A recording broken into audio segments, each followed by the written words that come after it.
Welcome to Wide Flank. All right, hello and welcome to a Wide Flank in Review. This is your Wide Flank co-pilot, Danny, speaking. Teddy's in a bit of a mood today, so I'm handling today's intro. There's some light issues that Teddy was having that seem to have resolved. But yeah, I'm Danny, as hopefully you all know, here with Teddy. Hello. And Alon. What's up? And yeah, so, it's this time of year, everyone's getting their Spotify Wrapped, their Apple Music Replay, their Anchor Wrapped. We got our Anchor Wrapped, which was fun. I don't know if we watched it. We all watched it together because as podcasters, we get our kind of like year in review, tells us what countries people listen to us in and a bunch of other strange information that plays that you receive after like 10-second animations. And I don't know, it's a whole thing. But basically, we're just kind of jumping on the train of, just looking back at our content and our time together, talking about what's changed from when we originally talked about it, any regrets we have, all that stuff. We thought about doing a year in review, but we didn't really do any. We haven't tied up anything from when we first started the show, so I thought it made sense to do kind of a general wide flank in review. And then probably if we do another one next year, it'll be that would be more of a year in review. But anyway, so we're going through our whole catalog here, which we've been doing the podcast for more than a year and a half now, which is crazy. That is crazy, man. And as cool as that is, that we're still on it and still having a really fun time in Discord and everything, but it's not a ton of games. We haven't played a ton of games, but that's something we're gonna hopefully change in the coming year. But anyways, they're long. They're long, yeah. I mean, I am happy to have these in the bank though, for sure. Oh yeah, it's a great list, I think. Yeah, it's varied and good. Yeah, we'll talk about this once, or I'll talk about this as we get into it. But just there's so many games on here that I definitely would not have played. So I'm really psyched about it. But I thought we could start off here talking about. I think it'd be good to do. I guess we'll do our top two. We'll each talk about our top two Gameclub games. Maybe we can go around saying one at a time. What. And I guess top two can mean whatever you want it to mean. What happened to top three? Oh, I thought we had elected for top two, bottom one. I mean, I just don't think it matters. I have top three, bottom three ready. All right, so Alon, I want to do those. Okay. Why don't you kick us off then, Alon?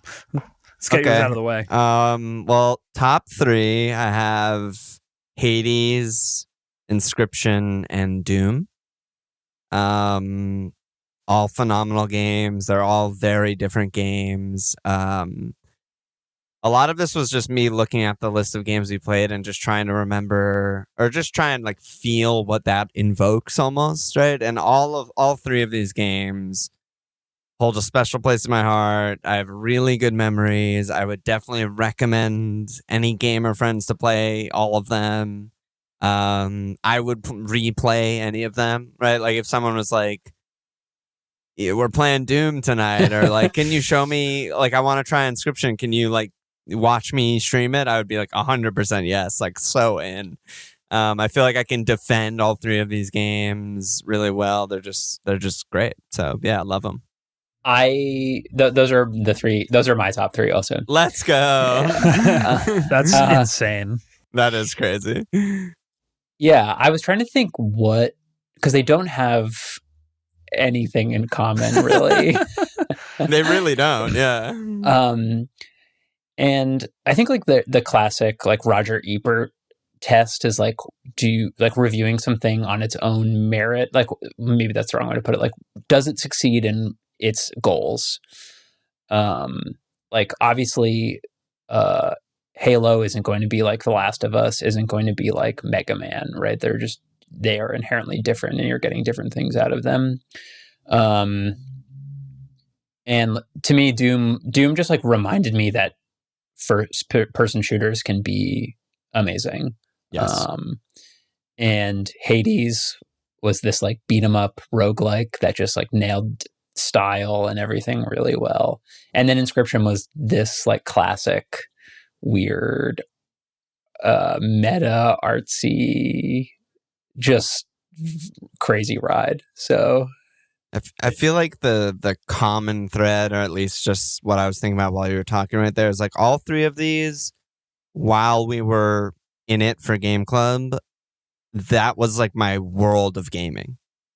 Like anytime I sat down on my computer and it was 2 a.m., I booted up Hades, I booted up Doom, I booted up Inscription. Like there was no other game at that point. Like, right? And all three of them, maybe coincidentally, maybe not, have like really sick music, original music, and, you know, really like beautiful in different ways aesthetics that we all loved. You know, so maybe that's a little bit of a clue and through line into, you know, why they're both of our top threes. Yeah, I guess how do you feel, Alon, having being someone who doesn't really play single player games, like to have not only have this list complete, but then to have had such a great experience? Is it kind of like other than getting you hyped about having done the podcast? How do you feel about it? Yeah, I mean, it just supports the whole like genesis of why I wanted to do this in general, and why like book clubs or game clubs or movie clubs are cool in general, right? Like I have a bottom three games also, but I'm not mad about any of them. You know, I'm just like, yeah, that's just like, I didn't like that game, but like, there were good moments or there were bad moments, and I'm happy I tried it, whatever. It's just really a method to get me to play games, which is what I want to do, right? That's all it is for me. It's like a vessel to get me to play more stuff other than Counter-Strike, League, and Rocket League. you all have to listen to this podcast so that Alon plays games. It's my lifeblood. Yeah. Well, so my top three were Doom, Inscription, and Prey. Okay. So pretty wild. If you had told me, I mean, Inscription was so out of left field, but if you had told me going into this that after a year and a half of doing this, one of my three favorite games we've played, especially if you also told me we'd played The Last of Us, and Half-Life 2, and Metal Gear Solid 1, that Halo, that Doom would be on there. Yeah, or Halo, that Doom 2016 would be on there. Like, no fucking shot, dude. Doom always seems so ridiculous to me, and it's just, so I you know, Doug and Alon just got their new computers, which I want to watch both of you play Doom and just totally sink into it and feel that 4K 144 hertz. And baby. And everything Teddy said about Inscription, just like a real medium pushing game that you don't see, that just does not happen very often. Then I find myself thinking about Prey all the time and wanting to go back and play Prey for the first time again. I'm thinking about starting another file soon, and trying a different build, because I went a very there's so many ways to go in the tree. I was thinking about doing a hacker build. That sounded really fun. Are you trolling me? And then I think probably because we were talking about Outer Wilds, and we were talking about how it's Spore, Prey, and Subnautica mix. Oh yeah. I started playing Spore again this week because I've been thinking about it so much post Outer Wilds. But I'm very happy with the mix of classics or games that I've played and haven't played. So glad that these have entered into my life. Hard to imagine life as a gamer without Inscription, you know. And Prey is such an interesting one because it opens up the door that we had this YouTube comment, you know, a year ago or whatever when we posted, said from Michael Brown. He said, "Interesting question that you guys raise. If you don't find the, in quotes, good bits in the game because of how you're playing it, is it your fault or the developer's fault?" I would lean developers. And, you know, we're playing Bloodborne right now. I think it's been relevant in a lot of games, and it probably will continue to be relevant, right? But there is no doubt in my mind, if I looked up most fun build Prey before playing Prey, I would have liked the game a lot more, right? Like, there's no doubt. Like, I did everything wrong just because I thought hacker sounded cool and, like, whatever. And I had, like, the worst experience you could have. But, like, you know, and surprise, it's in my bottom three. You know, spoiler alert, it's in my bottom three for that reason. But it is a weird one where, like, I also blame the developer, right? Like, if there is a path that's really bad, just don't put it in the game. Like, you have to, like, someone tested hacker at, you know, whoever made Prey, was it like Bethesda or something? And and they were like, this is cool. Like, let's put this in the game. And they're bad. And they made a bad decision. So yeah, I guess like if you think about like Hades, right? If you do a bad build or you fuck something up, it doesn't matter, right? Doesn't matter. I think that's like a nice part of roguelikes. Like you maybe you can respec and pray, but I don't remember if you can. I don't remember you can't if you in can. Bloodborne either, right? So yeah, I don't know. It's just a weird pressure point that I think games run into, trying to let you do everything on your own because they don't want anything to be on rails. They don't want Half-Life 2 kind of rails. They don't want Portal 2 kind of rails, right? They don't want like pop-ups and help and tips and all that shit that's annoying in games. But I do think that there's a balance of being like, well, I did the bad stuff and now I hate your game, you know? Right. And this is kind of what we were saying about Outer Wilds too, which is like it does let you like make these like choices for yourself. And I guess that's all we were also talking about if that's a roguelike as well, but I don't think that's quite as applies. Danny made the great point of Outer Wilds and I haven't played it, but it sounds right that like you can play 4 hours of Outer Wilds and not really like it and still be like, that was really cool and weird, but like I'm not going to play anymore. But you can't play 4 hours of Prey or 4 hours of Bloodborne and be like, you know, satisfied. Like you'll just be like, what the fuck is this? You know, like I don't know what I'm doing. I'm definitely never playing this again. You know? Okay, so Alon's got Prey in his bottom 3. What else you got down there? Portal 2. He absolutely hated that game. And my third was hard, but I went for Mega Man X. I mean, I like it and I had fun and the music and aesthetic are cool, but overall I just think it felt like really dated and there were a lot of things that I was just like, yeah, I mean, it's fine. Like it was kind of fun to master the bosses and stuff and whatever, but I don't know. It's just not. I don't remember it that fondly, and it's definitely very far down my list of like I would play that again. So that's my bottom 3. Yeah, I also have Mega Man in my bottom 3. It just didn't really speak to me. I had no nostalgia for it because I'd never played it. That style of game, like anything 2D in that way, I guess. What is that? It's like a Metroid game, kind of. What would you call the genre? I would just say platformer. Platformer, yeah. Yeah, I don't know because I kind of like platformers, but I just didn't really like Mega Man. There's nothing wrong with Mega Man. Yeah, no, it's not like a terrible game or anything. No. Portal 2 is on there for me. Also, I didn't. I liked it, but yeah, just we talked about it on the show, but it just felt like it was not it wasn't like it didn't feel like they took Portal 1 and then made the fullest expression of this core concept that they possibly could. You know, they pulled themselves in so many directions with. Well, basically, you just replay the game for a while, and then you've got this narrative and all this voice acting and stuff, which we talked about at length on the show, but.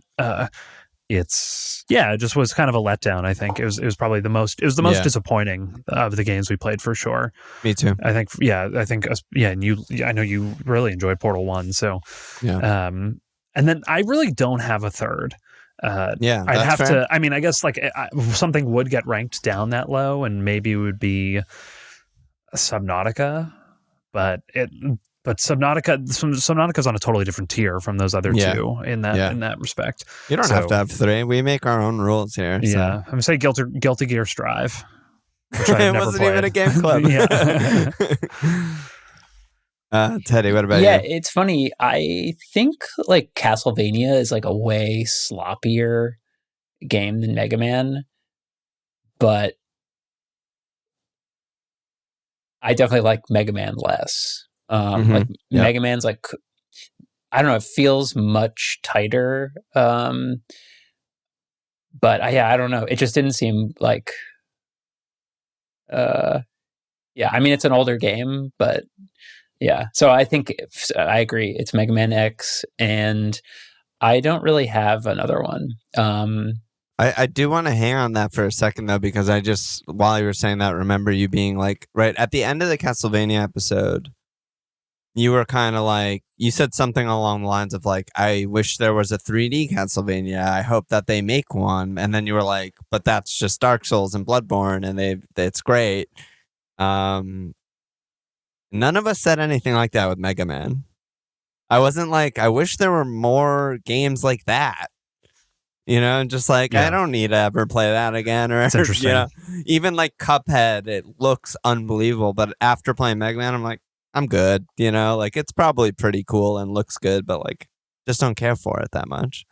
You're saying Cuphead, you don't care for that? Like, Yeah, yeah. I just not like, I don't want to go deeper into the like tree of Mega Man. Yeah. Whereas the tree of Metroidvania is like something I definitely want to do more of. You know, I definitely want to play more of those kinds of games and play Hollow Knight and play, you know what I mean? Like, I just think it's like a deeper well, and there's like more there, even if the game was a little sloppier. Yeah, I was actually just going to say that as you know, I'm right in between you two in amount of games played, and having not played all the Dark Souls games, having not played Hollow Knight, the thought of going back and playing any of the Mega Man games instead of one of those is, you know, it's just, you know, I would do it for fun. There's no way I would finish another Mega Man game if we're not doing a game club on it. You know, Yeah.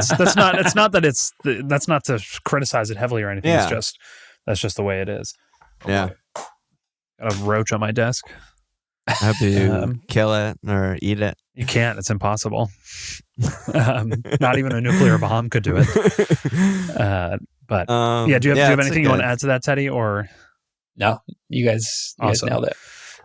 So I feel like this flows well from that last one. But is there a game that you disliked during Game Club while we were playing it that has kind of grown on you, even if you never liked it that much while we played it? Has it grown on you in memory? Because I definitely have one for this, but I was just curious if it's okay if you don't have one for this, but Why don't you start us off, Danny? I think that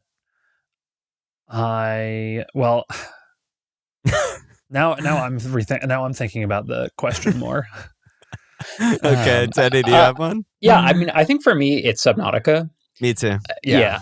I think part of the problem with Subnautica is maybe we played it over such a condensed time frame. I do think there are like still lots of issues with it. Like especially after playing Outer Wilds and just like the way the story unfolds in that game, like the way there are like hard gates in Subnautica. Just I feel like Outer Wilds was much more like it really encouraged you to explore and just try weird shit out. And Subnautica was like, oh, you got to find this chip or card or you can't go forward. But I still just like, despite those problems, I think like if you just spend a lot of time and really enjoy like that type of game of like base building and just like aimless, like grindy exploration, I think it does that well. Yeah, and I think in hindsight, thinking about this, you know, taking a survival game and moving it entirely into the ocean without making you a fish is I really liked.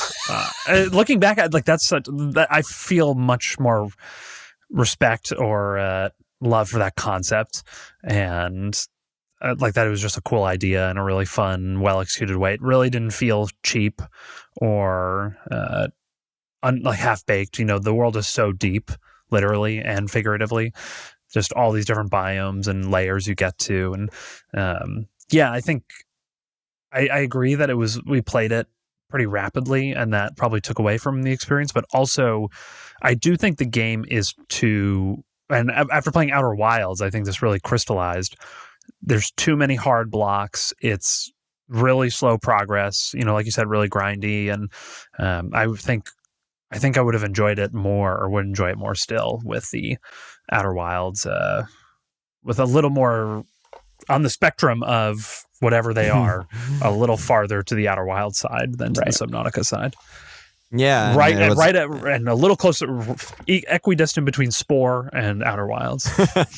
It's my pick too. I mean, it's everything. I echo everything you guys said. And also the fact that when I think back to it, most of the games we played are like pretty big studios and probably pretty big budgets and stuff. And like, this is still just like an indie game made in Unity.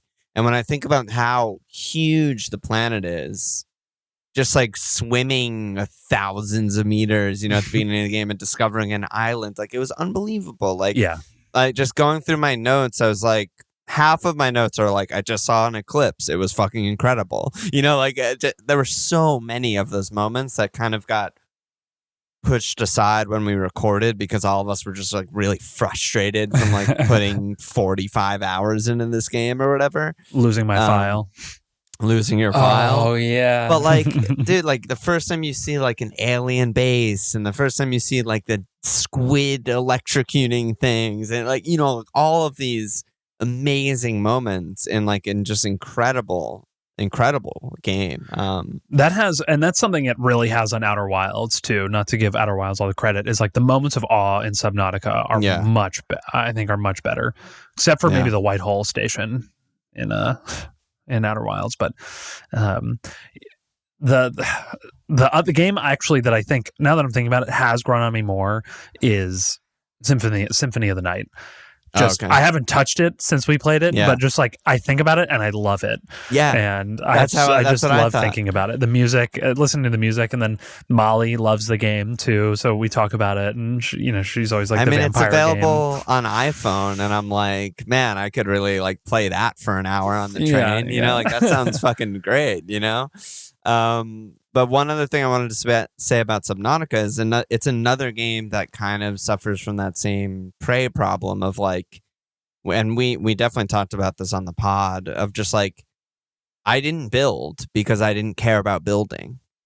But like your life in the game gets so much better when you build, right? It's another one of those games where if you look up like, what should I do? Or if you play it like I've seen Twitch streamers play it.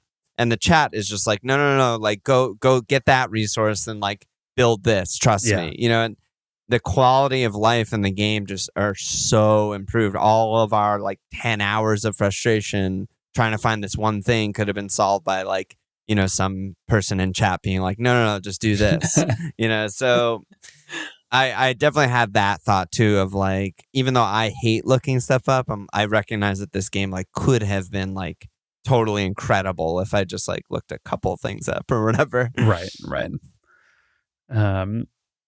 So the next thing we're going to talk about is one game that hasn't aged well, and this is I've been thinking about it, and I don't know if it hasn't aged well so much as playing it really changed my thoughts about it. But The Last of Us.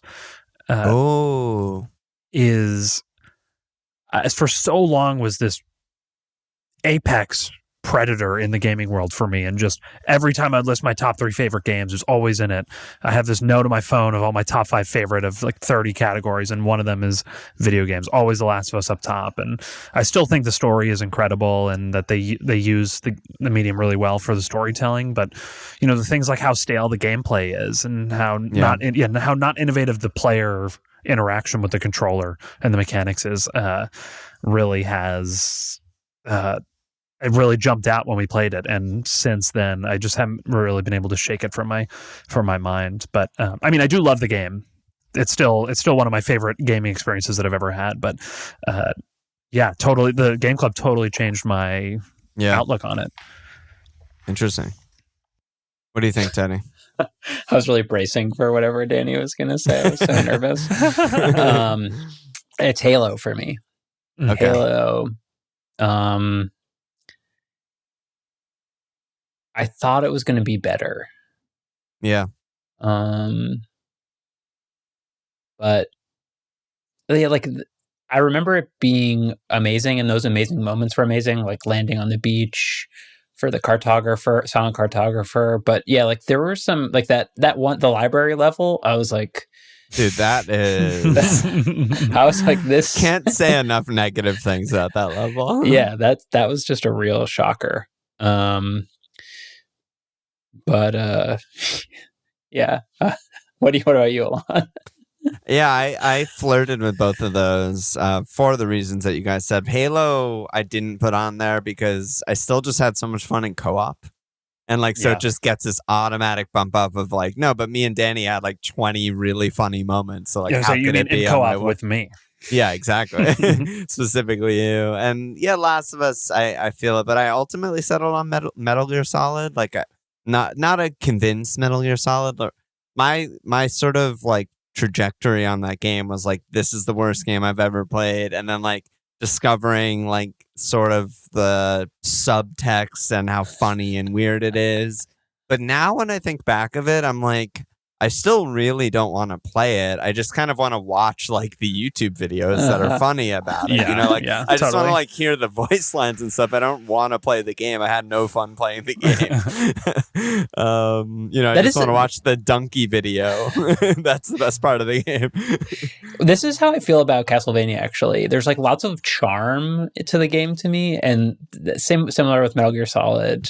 Like, there's like a lot wrong with the games, Yeah. but like I can't be mad at them for You it. can't you quit know? it. Yeah. Yeah. Oh man, yeah, we Good got to ones. finish. We've been talking about, or we tried to finish Halo 2, me and Teddy, and then maybe do a game club for Halo 3. And the fucking Master Chief Collection is still broken. Like, it still DCs and deletes all your progress Oh, God. randomly Oh, in yeah. co-op. Yeah, if you Just Horrible. like 343 is just such a disaster. It's crazy. Anyways, don't industry part 5 is industry commentary, so we'll get to that. And we're gonna look at some stock prices and CEOs and board member changes. But well, to tell you if it's a buy or sell. maybe we should add that to our rating system. Is the developer of this game a buy or a sell? yeah. Should you buy the stock? Yeah, That's good. Okay, so I thought it would be fun to talk about some non-game club stuff. So I guess this can be just for the year and not all the way back to the beginning of the pod. But what have been your passion games on the side? I guess it doesn't have to just be multiplayer, which I know we all sesh multiplayer games together a lot. But are there any weird single player or multiplayer games you've been weird or not weird? Traditional, non-traditional, obvious, not obvious. Single player or multiplayer? Or multiplayer. Whatever you feel like talking about. Could be just this is a chance for you to talk about whatever you want to talk about. Yeah, so okay, so I bounced on Outer Worlds, which I was kind of surprised on, the Obsidian game. I tried getting into that, which is not Outer Wilds. I just am like kind of sick of like the Elder Scrolls format, like it's basically just like Skyrim in space, and I just like don't think I want to play games like that anymore unless they do something new. I also bounced on Disco Elysium. Everyone says that's just amazing, but I couldn't get into that one either. And other single player games, I started playing Wildermyth, which is like XCOM. You control like a squad of people, but all of the different people have personality quirks. Like they're brave or scared, or you used to be a farmer, and Very Valkyria. Yeah, but the game generates story incidents based on all these and how they interact with each other, and the characters like change over time based on that, and their relationships change based on that over time. And it has this really cool generative process where like that's the problem I always had with XCOM or games like that is you had some character connection and you kind of like told yourself stories about each of your soldiers, but Wildermyth like really, really does an excellent job of like sort of almost procedurally generated story content, which I love. I haven't played a ton of it, but I'm excited to play more because I got a Steam Deck and nice. Yeah, that's such a cool. I love that, and it's such a good description. There's so much of the fun of the XCOM characters is filling in the gaps in your head and making it like, oh, these two characters love working together and they're dead. And it just gets, I feel like it just gets harder and harder to do as I get older. I find myself like, it's almost like, it's like playing with action figures or something. Yeah. Or like it's like if as you're falling asleep and you kind of interact with your dream and you like jolt yourself awake and out of it and you just kind of lose it more often. That's what the sensation feels like to me. I just lose the immersion. I'm surprised you didn't mention Dwarf Fortress. You fucking nerd. I've been playing a little bit of that, but I'll save that. I'll save my info on that for Shane. Yeah. Yeah. So my single player really recently, I've been on Skyrim kick, which is funny that you're saying it's just Skyrim's face. I'm done with that. It's funny. I don't think Skyrim is that good. I have so many problems with it. But now that you can mod inside the game itself, you don't need to use Nexus mods or do anything else. And I know the modding community is like, it's so easy and all this stuff. But like every time I've modded my game, I've had so many issues. And I spend all this time getting it to work. And then 6 months later, when I try to play again, something has broken and I can't play it anymore. So I get very frustrated. And now it's much, much smoother and I got the exact mods I wanted. And yeah, I don't know. I just am tired and don't want to talk to anyone. And I just start playing Skyrim and just again, filling in. My imagination has actually worked very well in Skyrim. And just like I do the random start and role play is like I'm gonna save up enough money so I can make it to the College of Winterhold and become a wizard or whatever. And so that's been fun, soaking up some time. I said I just started playing Spore, which has been just always an absolute joy. I love that game so much. Did you see that thing I sent you about the Skyrim mod? Yeah, I started reading some of the reviews and description. I didn't look into it a ton because it's at work, but Enderal, a good answer. Your boss might be listening. Enderal, Forgotten Stories. It's like a fan community mod, but apparently it's like supposed to be excellent. I literally just saw Chuck playing it today, so I was like, I should check this out. Yeah, he's a real one in the modding community. Oh, so yeah. Mm-hmm. Yeah, I'm curious. I'm curious what that's like. Just it's like what they did with Shadow of Mordor, I feel like. Just turned a Batman game into a Lord of the Rings game. Turned into a whole new world. But yeah, and then I don't know, other single player games, I guess I haven't really been playing many. So yeah, these days we played a ton of City Skylines over the holidays. Holy shit. I've always heard that game is sick.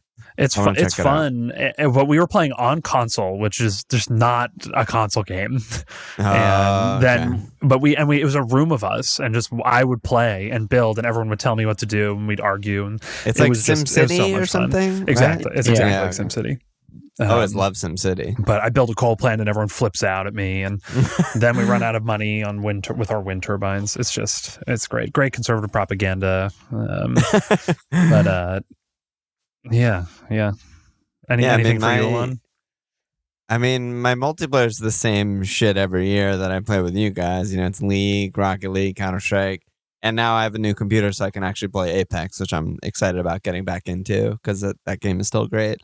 Other than that, I mean, I did the Now Playing episode on Neon White. I absolutely love Neon White. That month I played it nonstop and think it's like an incredible game. I haven't touched it since, but got a lot of good hours out of it. And totally, I feel the same way. I still open Slay the Spire like almost daily, I would say. Amazing. Whenever my computer's processes are being taken up by rendering a video or audio or whatever the hell, I often have Slay the Spire on the other monitor. And I'm level 20 on all the characters. I'm unstoppable, but I still find it fun. Like I've just put so many hours into that game. It's epic. And the only other one that's kind of funny, I guess, is it's just an old FIFA game because I'm not going to spend money buying a new FIFA game, which is my go-to when I have a podcast I want to listen to and I have no chores to do. Like, cause I can just completely brain dead, like play a season with my like French second league team career without thinking and listen to a 45-minute long podcast. So shout out to FIFA, or FIFA 1920, I think it is. Should we play a another deck builder, do you think? Like a real deck builder this year? That'd be fun. Oh, you just reminded me. The other game I wanted to shout out is Frosthaven, which is multiplayer and is a board game. But I have a crew that we've been trying to play weekly. We've done a few sessions already. It's so fucking sick. I mean, it's just... I've never been really a board game guy or like a D&D guy. I've never tried those games, but it is like a role-playing, like group sort of co-op dungeon crawler. And it just... The experience of playing in person and like reading the lore while you're playing and stuff like that, it's just amazing. Like it's just very different from a video game experience. And you know, you can play 6 hours of League of Legends and then you'll just like feel like shit and be like, I need to go outside, I need to exercise or something, right? But when you play in person with a group and you're hanging, it doesn't really feel that way. It doesn't have the same like mental cost because you're like socializing while it's happening, you know what I mean? And so that's been sort of a revelation for me, and I can't wait to play more in 2023. I really like rediscovered my love for Counter-Strike this year. Oh, so good. I feel like the matchmaking's been really high quality. Every game we've been playing lately has been really close. Losing hasn't felt bad. Every game I've played in the last month has been a draw. Just like absolute back and forth the whole way through. Yeah. And it's even like losing to me has not felt bad. It's just always felt like fair and exciting, and all of you guys are like always playing well or have amazing rounds, and it's just been like so fun to hang out and play that game. Yeah, you can play a 45-minute League of Legends game and basically do nothing and see nothing cool and just feel bad. And win. And feel bad. And win and feel bad. But like in Counter-Strike, like the mechanic of dying and then watching your friends is like just one of the best ever mechanics. Yeah. Because I can be like 12-20, I just can't kill shit. And then Dugan went to 3-on-1 and I'm fucking screaming. You know, I'm like, let's fucking go. You know, and I'm so hyped, you know, and like that's just an incredible mechanic. Yeah. CS is great. We've been playing a lot of Rocket League too. What were you gonna say, Teddy? Yeah, one thing that's been nice about Rocket League is I feel like I'm actually training, whereas like every time I go in like a shooting gallery in Counter-Strike or like training in League of Legends, I kind of feel like I'm getting better, but not really. But Rocket League, I can practice something and then include it in my game, or just even if I can't even include it in my game, that I can do it now, and it just feels really artful. And I think that game is special for being competitive, just a fun competitive game, but then also you can just work on so many different skills and be a very different kind of player. And it's amazing, like through the years, how my relationship has changed with that game. This is a really underbaked thesis, but I would like to start thinking about it more. How I think that the way people train for most games is just really bad. The amount people practice, the types of things they do to practice, and I don't know, you go on like r/summoner school and read the things that people are saying. It's like, what? This is absolute nonsense, and it gets like 20,000 upvotes. But but Rocket League is like, and I think maybe I'm wrong, and it's because I come from playing sports, but like Rocket League, the way you train is the same way you train for a sport. You know, you practice these really fine technical moves, and then even if you get really good at it, you have to figure out how to incorporate that into your gameplay later. You know, you can figure out a really cool juke move with a soccer ball, but if you can't do it at speed with someone running at you, it's like, you're just like a Harlem Globetrotter, you know? Yeah. A vine merchant, as they might say. Like you can make a 6-second clip, but you can't really play the game. Yeah, I'm just here for clips. I was just going to add also with Rocket League. I mean, I feel like, I don't know. I feel like Rocket League is truly maybe the best multiplayer game of all time. Like it's so hard because it looks stupid and describing it sounds stupid, right? Like if it's soccer, but in a car, like it's just so dumb sounding. But like having a game that is just a car game that's basically a physics simulator with a soccer ball in it, meaning the skill ceiling is literally infinite because you can do anything. It's just unreal. Like there's like you guys were talking about. I think, Danny, that's why you kind of have that separation with Rocket League and other video games in terms of training, is because Rocket League is a real sport in every way imaginable. Video games are different than Rocket League, in my opinion, right? Like, you don't press Q in Rocket League and shoot the ball. Like, you have to navigate your car to be in the right angle and then move it forward to hit the ball. Like, there's no, like, you know what I mean? There's no combo that's overpowered that if you get really good at, you're gonna climb ranks or something. No, you just have to be good and like and be focused and like be, you know what I mean? It's like all of the normal real life sports stuff applies to Rocket League more than any other game I've played. Yeah, there's not like in some of these other games. Well, for example, you can have someone who's really good at a certain type of shot in Rocket League, or you could be that person, and you can encounter someone who's very good at defending it, and you have to completely change your approach. And that is the way it happens in Rocket League is much cooler than, in League. It's like, oh, this person is playing a champ that I'm really bad against, so I just have to sit under turret. There's so much. Yeah, there's so much really good. My teammates help me, but it's like, no, you can't hide in Rocket League. Yeah, like you have to be out there and keep playing. Like, you can't just be like, oh, it's okay, Danny's getting 40 kills, so like, whatever, it's just like, no, you're part of it until the game's over. You're in there, so like, slap your ass, like, get in there. I had a conversation on a friend's podcast years ago about video games and how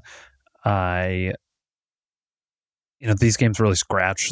He's also a former college rower, and it really scratches like a competitive itch, and where we used to get that from sport, now we get that from our games.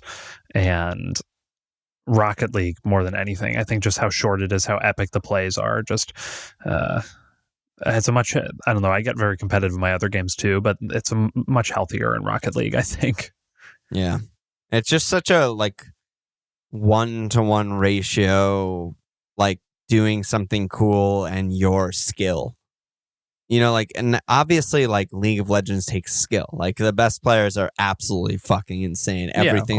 Every micro they do is unreal, and no one could do it except them, basically. But it's like, there's still many, many moments, even at that highest level, that are zero skill.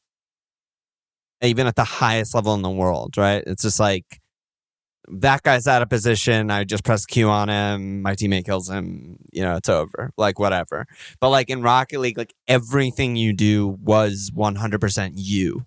There's like very randomly and rarely that like something happens and you're like, that was a complete fluke luck thing and it won me the game. Because even if you get a random goal, like, you still have a lot of time left and need to defend your goal and score more goals, So.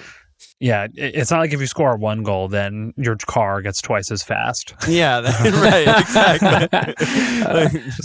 That sounds like good game design, dude. Yeah, that's good. Well, so if you can't tell, we really like Rocket League. Yeah, great game. Are there any other? You go ahead. We also discovered Civ 6 this year. Yeah, for sure. It's been a big year for Civ 6. Which I've given Civ a try over the years and never gotten into it. And then this time it clicked and it's been really fun. Yeah, I think it's 6 years old now. So are there not new ones? No. Wow. I think it everyone says they're going to announce a new one soon, but who knows what they're up to. Yeah. And also Madeline and I think we logged probably like our 200th hour in Don't Starve together. We just play that all the time. I've still never played that. I gotta play that. Yeah, we should play sometime. We've had some really good Minecraft sessions with Jacob, David, and Nick too, which has been really fun. The Discord is great. Everyone should get in there. Yeah. Love such a good vibe. Gaming with the crew. Yeah, they're freaks who play every game that you like in the Discord. Yes. And there's also people who will play whatever you want to play. even though they've never tried it or even heard of it. We and to give you a great example is we've had a huge Toontown rewritten resurgence this week, where we've got 5, soon to be 6 people seshing Toontown this week and for forevermore. The first MMO to really take off in Wide Flank, I'd say. So sick. Yeah, I'm going to start streaming that on Twitch, so that'll be I think that's going to be our breakthrough game. Get into the under 5 market. Yeah, I'm not a part of that. Just want to flag that. It's all the youngins. I was actually just talking to one of my coworkers about this today because she was like, "Oh, I brought it up." She's like, "Oh, Toontown, I'd love Toontown," and I was like, "Yeah, it's back." She's like, "What? It's back? I'm playing Toontown for the rest of my life or something." It's like so funny. But she was talking about how it's like this, it's really seated in this like perfect spot where people younger than us have no idea what we're talking about. People older than us are like, what? That sounds kind of familiar. This like weird Disney game that no one played. Doesn't sound familiar to me. Right. Yeah, but for like me and my like people like a year or two around me, everyone played a little bit of Toontown with it until they hit the paywalls because you couldn't do anything serious without paying for the game. And so everyone has this like weird nostalgia thing where they just like did the same beginning of the game over and over. And now there's also this kind of like, I think there's like this liberating childhood feeling of like, I can do anything in Toontown now. I don't need my parents' credit card. It's free. It's free to play everywhere. That's awesome. I felt this way when I like first started working and was like, I could buy all the Magic cards I want. Oh, yeah. It's like, wow, I'm about being an adult's amazing. Finally hit the big time. All right, should we do the next part? Yeah. I mean, this one's quick and easy, but just what games are in conversation for Gameclub? And I mean, I've got our list. It's really long. Yeah, it's really long. I'm not going to go through it all, but I think we've had a couple that have come up. Like, I feel like they come up every time we try to pick a game. Well, just to hear, I think I think there's like a bunch of potentially like games we can discuss that are just like new or different, but I think it'd be fun to like work in some ones that like connect off of the ones we've loved in the past. Like I feel like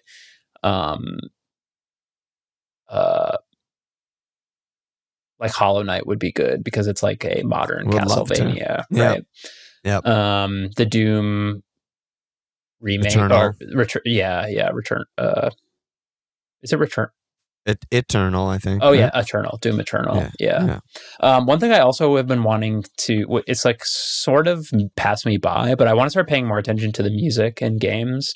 I think I've really appreciated you, Alon, just like always talking about it and drawing attention to it, because that's something I haven't done in the past. And it's been great to incorporate that into like my perspective and analysis. So thank you. Thanks for doing that. Well, my pleasure. Mario 64 comes up every single time. Every time. For a game. Just the emulator issues, I think, seems to be the thing we keep running into.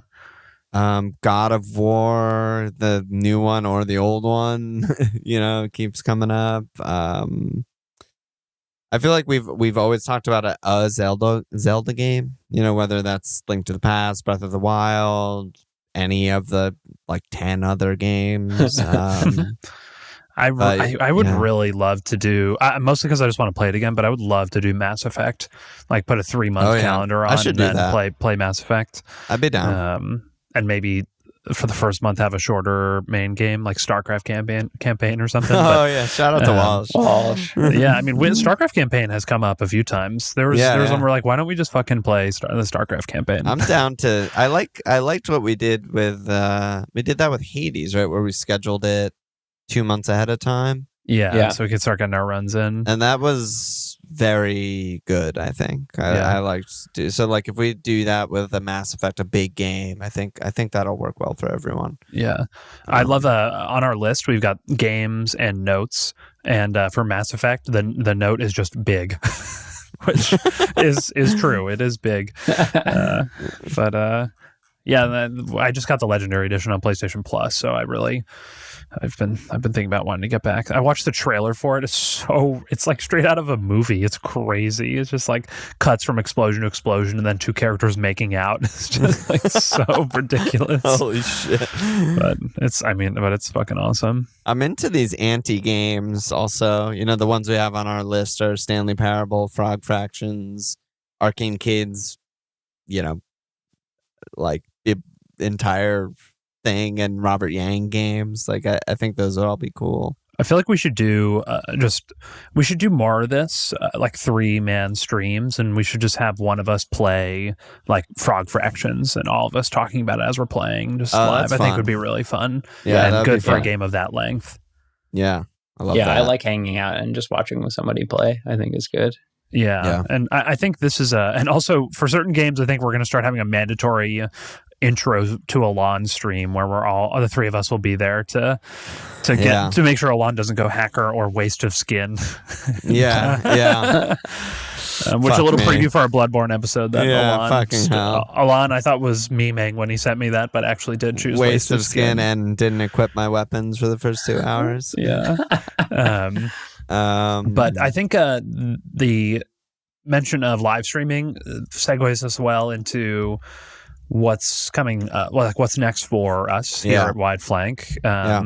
Nothing crazy. I think we've all decided we're trying to get a little more regularity and formal planning into this this whole operation here. So, we're going to have tight, consistent release schedules, not tight, but consistent release schedules for our game club, and trying to get more of our now playings and 0-1Ys and everything out, and just get more out there. I think the only thing that I don't feel good about as it relates to the podcast is how much we've been putting out, which I think is a good problem to have for sure. It's everything we do. I want to do more.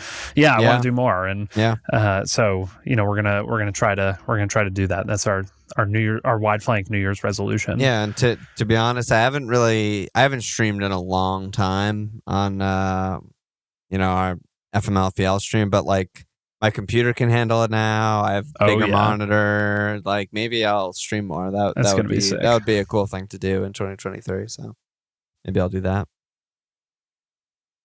Cool. Yeah, that's about it for me. Yeah, we're a real thing. I feel like I had one other.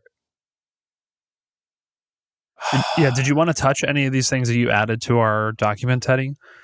Did any of them seem interesting? I was just trying to find them. Oh, I didn't know you added more I've stuff. got I think I'll go in order of what I think is most interesting of what you added, but I think biggest surprise, and that I don't know what you might have been intending with that, but I think my answer would just be the third act of Inscription, just knowing nothing about the game coming in, and then it just devolves in this beautiful way. I was just like, it's one of these amazing moments where you're like, I didn't know what I didn't know about video games. Yeah.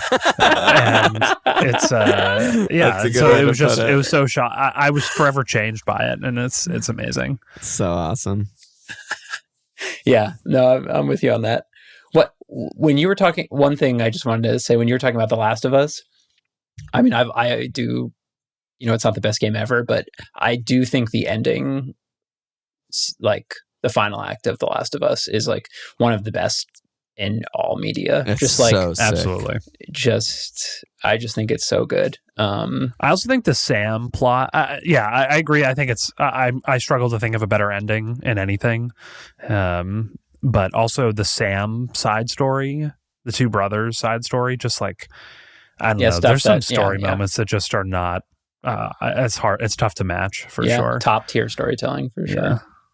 I just wanted to shout out Gabe, who just finished Inscription on his Switch. Yeah. And he warned everyone you should definitely play on computer, because the third act is all about like your computer and Steam and stuff like that. But he also mentioned that maybe some of the inspo for the ending of Inscription was a game by Zach Gage called Lose Lose from 2009, which is just one of the most genius games I've ever heard of. It's a shoot 'em up where all the aliens are actual files on your hard drive. And when you kill them, it permanently deletes the file. But it can be any part of your computer, like your operating system. So it completely destroys your computer to play it. And if you die, the game deletes itself. It was classified by Symantec as an antivirus, as malware. So just amazing. Just amazing. Yeah. Yeah. What else is on the list? I like best gun. Yeah, what was the best gun? I mean, it's gonna be hard to remember names for sure. I mean, the BFG in Doom, just the music when you get it. You're in that room for so long looking at it, and then you finally get it, and just all these enemies you've been learning how to defeat with your mechanics just disintegrate in front of you, and it's just like, let's fucking go. There's a lot. It's very context heavy, right? Like, I don't think if you got the BFG early in the game, we would even care about it. It would be the lamest thing ever, right? Which is why, like, the first thing that came to mind for some reason is just the bow and arrow in Last of Us when you wake up as Ellie in the snow, and it's just like, that's my favorite moment in that game. I think I was just like, this is so cool. You know, like, I'm Ellie and I'm like chasing this fucking like deer or whatever in the snow with a bow and arrow. It's like, this is unreal. Though I can never watch that scene or play that scene without thinking of that YouTube video of the streamer. It's like, I don't know. She's like crying, and then the bunny's on screen. She's like, oh, it's so cute. And then the arrow hits it in the face. Oh my God. I've never seen that. Oh my God. That's I'll find it for you. It's amazing. so funny. amazing. Oh my God. Holy shit. Yeah, I've also listened to BFG Division probably like 100 times. Yeah, since we played I that still game. live to the... Yeah. I still live to that. Dude, Alon, I can't wait for you to watch this. Yeah, Oh I can't wait to see it. Yeah. Okay. I think everything else I had there was... Let's get out of here. Yeah. So next episode will be what? Bloodborne? Yeah, which we're recording next week. So expect it soon. Yep. Then Teddy and I are on some travels. So separate travels, but we'll maybe we'll pick a short game so we can get our... Yeah, I'll do one with someone else. I mean, we're brothers, but we are able to hang out separately. You know? One of the things we did talk about at Wide Flank Incorporated, Wide Flank LLC, is like doing some stuff without all three of us. So maybe when you guys are away, I'll do like a game club with like Dugan or Matt or something, or Ian or something like that. You know, Andy. You know, whatever it is. Just because we want to do more content. So hopefully we can make that happen. Yeah. All right. Can't wait to watch the bunny video. All right. All right, Bye. guys. Thank you, everyone. Thanks for watching. Thank you, everyone. Yeah, we love you. See you in Discord. Yes, sir.